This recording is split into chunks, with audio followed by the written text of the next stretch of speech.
Lakimu muntah-muntah, begitu terus sampai iblis tobat dan sedekah. Terkadang rasanya leher terbakar hingga pagi, seperti aku hidup berpasangan dengan api. Berhenti, ulangi, psikolog dan terapi. Aku isi bensin, kita coba lagi. Tapi sebelumnya, sejuta sayang untukmu cinta. Karena aku pun bola panas juga, kadang lebih atau sama parahnya. Dan jika bicara tentang masa depan, aku pun bingung tak punya tebakan. Lagu cinta untuk akhir dunia, lihat kami nyanyikan ini bersama. Semoga hidup kita terus gini-gini saja, walau sungai meluap dan kurs tak masuk logika. Semoga kita mencintai apa adanya, walau katanya sekarang ku bisa masuk penjara. Satu persatu, hari per hari, yang menyakiti benahi lagi. Beri hal esok untuk nanti dulu, beri hal cincin ku cari waktu. Persetan kata siapa, mau bilang apa tak guna. Mereka hanya tahu namamu, mereka takkan jadi diriku. Oke guys, sebelum kita masuk ke video strategi pembelajaran kita, ini ada sedikit intro tentang pengenalan saya lah ya, agar video saya ini bisa 15 menit teman-teman. Jadi nikmatin aja tentang pengenalan video ini ya guys ya. Jangan ada yang ngapa-ngapain guys. Oke, kita mulai, let's go.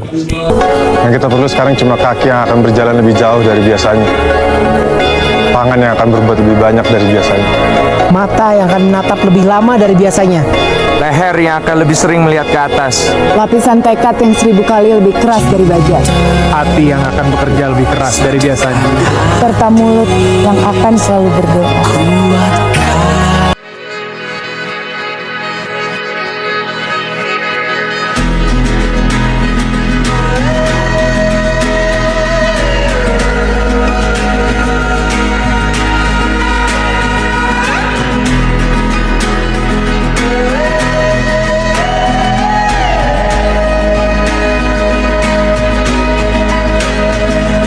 Saw her in the rightest way.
Oke guys, terima kasih semuanya yang udah nonton intro dari video ini teman-teman ya guys ya. Sekarang kita akan masuk ke pembahasan materi PowerPoint atau sedikit mengasah tentang artikelnya, materi artikelnya guys ya. Mari kita tonton dari video pemaparan dari awal sampai dengan selesai teman-temannya. Jangan kemana-mana, kita tetap stay di sini. Karena video ini masih berdurasi sangat panjang teman-teman. Masih ada berapa menit lagi tuh guys? Masih ada 11 menitan lagi guys ya. Mari kita tonton sampai sekarang. Kita mulai guys. 10 detik lagi nih, 10 detik. Sabar-sabar, 10 detik lagi nih teman-teman. Oke. 5 detik, 6, 7, 8, 9. Oke teman-teman semua, bismillahirrahmanirrahim. Assalamualaikum warahmatullahi wabarakatuh. Di sini kita ada tugas ya guys ya, yang mana tugasnya ini strategi pembelajaran pendidikan agama Islam dalam meningkatkan pemahaman dan pengalaman nilai-nilai keislaman peserta didik. Kebetulan tugas kita kali ini Bapak Inurofik menyuruh kita untuk membuat video dengan durasi minimal 15 menit. 15 menit sebentar sih ya, sebentar banget kalau 15 menit ini.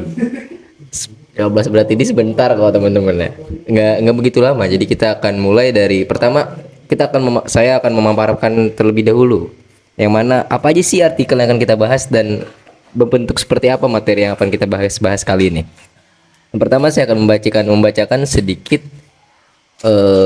artikel saya ya, yang mana saya akan baca dulu ya teman-teman, mohon disimak baik-baik nih, dengerin nih ya.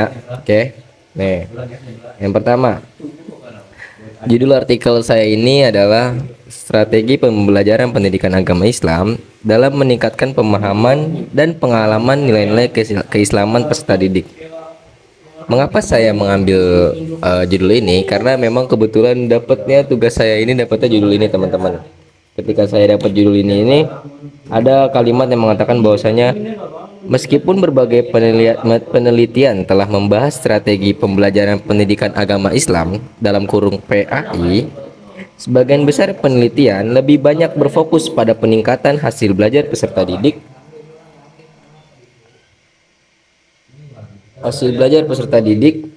Yang mana dari aspek kognitif atau penugasan materi pembelajaran.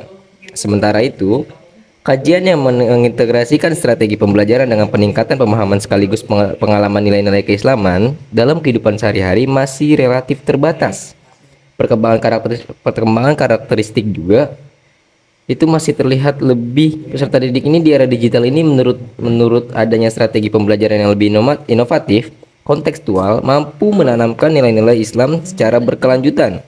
Oleh karena itu, diperlukan kajian yang menguraikan berbagai strategi pembelajaran PAI yang tidak hanya efektif dalam meningkatkan pemahaman konsep keagamaan, tetapi juga mampu membentuk sikap karakter dan perilaku keislaman peserta didik berdasarkan hasil-hasil penelitian terdahulu melalui pendekatan studi kepustakaan. Itu sedikit pengenalan tentang artikel saya ya teman-teman ya. Saya akan memaparkan sedikit PowerPoint lah ya. PowerPoint dalam artikel saya ini. Pertama, outline artikel ilmiah saya yaitu strategi pembelajaran pendidikan agama Islam dalam meningkatkan pemahaman dan pengalaman nilai-nilai keislaman peserta didik. Ada identitas dan abstrak ya. Judulnya ini yaitu strategi pembelajaran pendidikan agama Islam dalam meningkatkan pemahaman dan pengalaman atau pengamalan nilai-nilai keislaman peserta didik. Apa sih kah tujuan membuat artikel itu? Ya, tujuan membuat artikel itu adalah 1. Mengkaji strategi pembelajaran PAI dalam meningkatkan pemahaman sekaligus pengamalan nilai-nilai keislaman peserta didik. 2. Pendekatan yang digunakan studi kepustakaan atau bisa dibilang library research anjay. Terus ada kata kunci konsep, ada beberapa kata kunci konsep saya teman-teman. Yaitu ada 4. Yang pertama, kata kunci konsep yang pertama adalah pendidikan agama Islam. Kedua, strategi pembelajaran. Yang ketiga, nilai-nilai keislaman. Yang keempat, studi kepustakaan teman-teman. Nah, kita ngebahas selanjutnya di pendahuluan atau pendahuluan latar belakang ya. Yang pertama, 1. Fokus penelitian terlebih dahulu. Sebagian besar penelitian PAI masih berfokus pada hasil belajar aspek kognitif atau penugasan materi gitu kan. Banyaknya penelitian PAI ini masih hanya berfokus pada hasil belajar aspek kognitif saja atau penguasaan materi saja. Jadi ketika kita sebagai mahasiswa PAI yang ingin menjadikan penelitian, kita harus lebih berfokus terlebih penelitian terdahulu, teman-teman. Nah, selanjutnya teman-teman, setelah tadi kita ngebahas fokus penelitian terdahulu, yang mana kedua ini ada kesenjangan kajian. Apa sih Kak kesenjangan kajian itu? Ya, benar sekali ya guys ya. Kesenjangan kajian yaitu kajian yang mengintegrasikan strategi pembelajaran dengan pemahaman sekaligus pengamalan nilai-nilai keislaman sehari-hari masih terbatas. Jadi, masih banyak nih ketika kita dalam mengkaji itu ada kesenjangan-kesenjangannya gitu loh. Yang mana kesenjangannya ini bisa membuat pengamalan nilai-nilai keislaman sehari-hari itu menjadi terbatas, teman-teman. Yang ketiga juga ada tantangan di era digital. Nah, tantangan era digital ini, karakteristik peserta didik masa kini menuntut strategi yang lebih inovatif, kontekstual, dan berkelanjutan. Yang keempat ada kedudukan PAI. PAI adalah bagian penting sistem dalam pendidikan nasional, membentuk pengetahuan sekaligus karakter dan perilaku Islami. Memang masya Allah banget ya teman-teman ya, PAI ini masya Allahnya kenapa? Karena masya Allahnya PAI ini adalah bagian penting sistem pendidikan nasional. Jadi PAI di nasional negara kita ini adalah bisa dibilang paling diunggulkan lah, paling di sistem paling diunggulin mah katanya mah begitu ya. Nah, selanjutnya slide kedua ada pembahasan 5 strategi inti. Rancangan yang menggunakan guru untuk mencapai tujuan pembelajaran PAI. Yang pertama ada active learning, yang kedua ada contextual teaching and learning, yang ketiga ada problem based learning, yang keempat ada cooperative learning, yang kelima value based learning. Kelima strategi ini membantu peserta didik memahami materi secara dalam sekaligus mengamalkannya dalam kehidupan sehari-hari. Jadi bisa dibilang 5 strategi ini yang ada active learningnya, contextual teaching and learning, problem based learning, cooperative learning, and value based learning. Ini adalah peserta didik ini memahaminya lebih gampang lah. Jadi 5 strategi ini tuh sangat diunggulkan dalam memaparkan materi-materi pembelajaran PAI, teman-teman. Oke, next kita akan membahas pembahasan ya teman-teman, atau pola substansi. Naskah membuat rincian atau sub pembahasan 1 sampai dengan sub pembahasan 80 dengan isi paragraf yang identik. Berikut inti gagasan yang berulang di setiap bagian tersebut. Nah, dalam banyaknya tadi halaman-halaman ini teman-teman, kita akan ngebahas tentang poin-poinnya lah. Yang pertama ada poin 1 adalah dasar perancangan strategi. Memperhatikan karakteristik peserta didik, tujuan pembelajaran, lingkungan belajar, dan perkembangan zaman. Kedua ada peran guru, yang mana guru berperan sebagai fasilitator yang membimbing peserta didik memahami nilai-nilai Islam secara menyeluruh. Yang ketiga ada 3 ranah pembelajaran. Pembelajaran PAI menekankan aspek kognitif, afektif, dan psikomotorik secara terpadu. Yang keempat ada dampak strategi inovatif. Nah, ada diskusi, presentasi, studi kasus, pembelajaran berbasis proyek, dan kegiatan kolaboratif meningkatkan motivasi dan keaktifan belajar. Nah, kesimpulannya teman-teman semua, strategi pembelajaran memiliki peranan sangat penting dalam meningkatkan kualitas pembelajaran pendidikan agama Islam. Guru perlu menerapkan strategi yang variatif dan inovatif agar pembelajaran lebih bermakna gitu teman-teman.